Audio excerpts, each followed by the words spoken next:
This week on Island Kitchen, a breakfast favourite, our banana butter.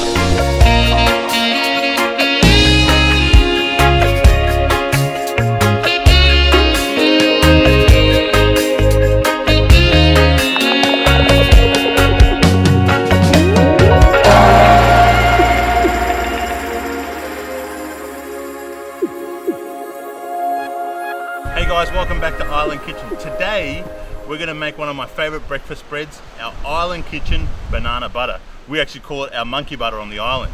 So, what goes into this? I'm going to show you. No butter, would you be surprised? So, first things first, 600 grams of pineapple. Now this can be tinned pineapple or fresh pineapple. We here on the island, we use fresh pineapple, so we have that. Same 600 grams of sugar. Now, here we have bananas. Now, this is one of the key parts of this. We get the small little finger bananas here, so we use about 10, but if you can get the large medium-sized bananas or large bananas, you can work with about 5 bananas. 60 grams of coconut, you can use fresh or desiccated, but again, on the island we use fresh, and lemon juice, about 60 grams of lemon juice, or 60 ml I should say. Let's get started. This is an all-in-one pot recipe, so it's not too complicated. First things first, your pineapple, your banana, the coconut, sugar, and the lemon juice or lime juice, all in one pot. Now this, all we're going to do is let this get up to heat, and we're going to cook this down.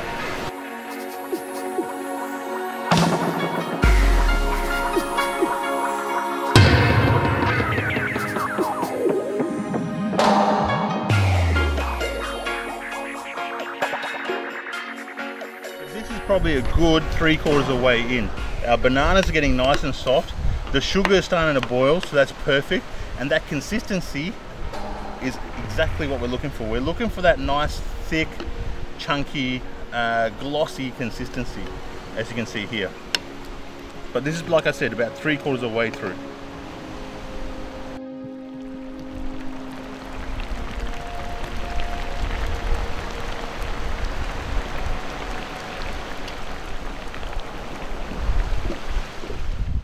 Okay, so this is now the consistency I'm after. Your bananas will completely start to break down, get nice and glossy like they have. The pineapple is nice and soft, and most of that sugar and most of that water has evaporated. So now I'm going to start to blend this. So I'm just going to transfer this into another vessel. Now you can put this straight into a Vitamizer or a little blender if you have. I'm just going to use a little hand mixer or hand blender to do it for me. Works for us.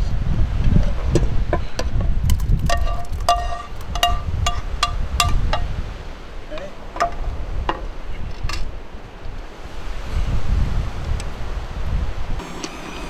Now I like these little hand blenders because you can get really the consistency you're after. Now I like my banana butter nice and pureed. Alright, if you want to keep it chunky, you can keep it chunky.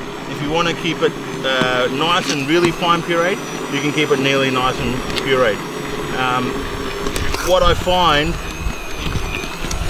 is as this will start to cool down, this will start going away from being a puree like it is now to a lot more of a glossy set jelly, because the pectin, now I'm going to talk about pectin in one of our next recipes, but bananas have a lot of pectin, which is a setting agent, and that will start to make this set. Okay, so for me, this is pretty much the exact consistency I'm after. Okay, and then I actually put this back on the stove. Cook for at least another 5 to 10 minutes. What I want is now a lot of those sugars that I've pureed to caramelize. I want this to get a little bit more color. Alright, that's my personal preference. And again, I just want a little bit more of those waters to start to evaporate to get this nice and thicker. But that's exactly the consistency we're kind of after. If you can see, the bubbles are just starting to break their way from the bottom. The steam bubbles that are coming from the top. And we're going to let this go for about another 5-10 minutes. Okay, so 5 minutes later, this is what we get. The consistency of this is thickened a lot more. It's got really nice and pureed, and as you can see, it's just nice and slow. The way it moves around in the bowl, it's completely nice and thick, and that's the consistency we want. Once that chills down, you get something that looks like this, which is our banana butter. It works, it's got the same gloss as a butter, and that's why we get our name. You can call it a banana puree if you like, but it's full of flavor. I have a little bit of tea cake over here. Okay, put that on there. If you got a scone or your favorite bread, or even on breakfast for toast, this is perfect. And then take your banana butter over the top. Some more. Okay, and that is good to go. So guys, that's the end of the episode. I hope you like it. So give it a go. It's not too difficult. It's only one major step, a bit of pureeing, and then the results are well worth it.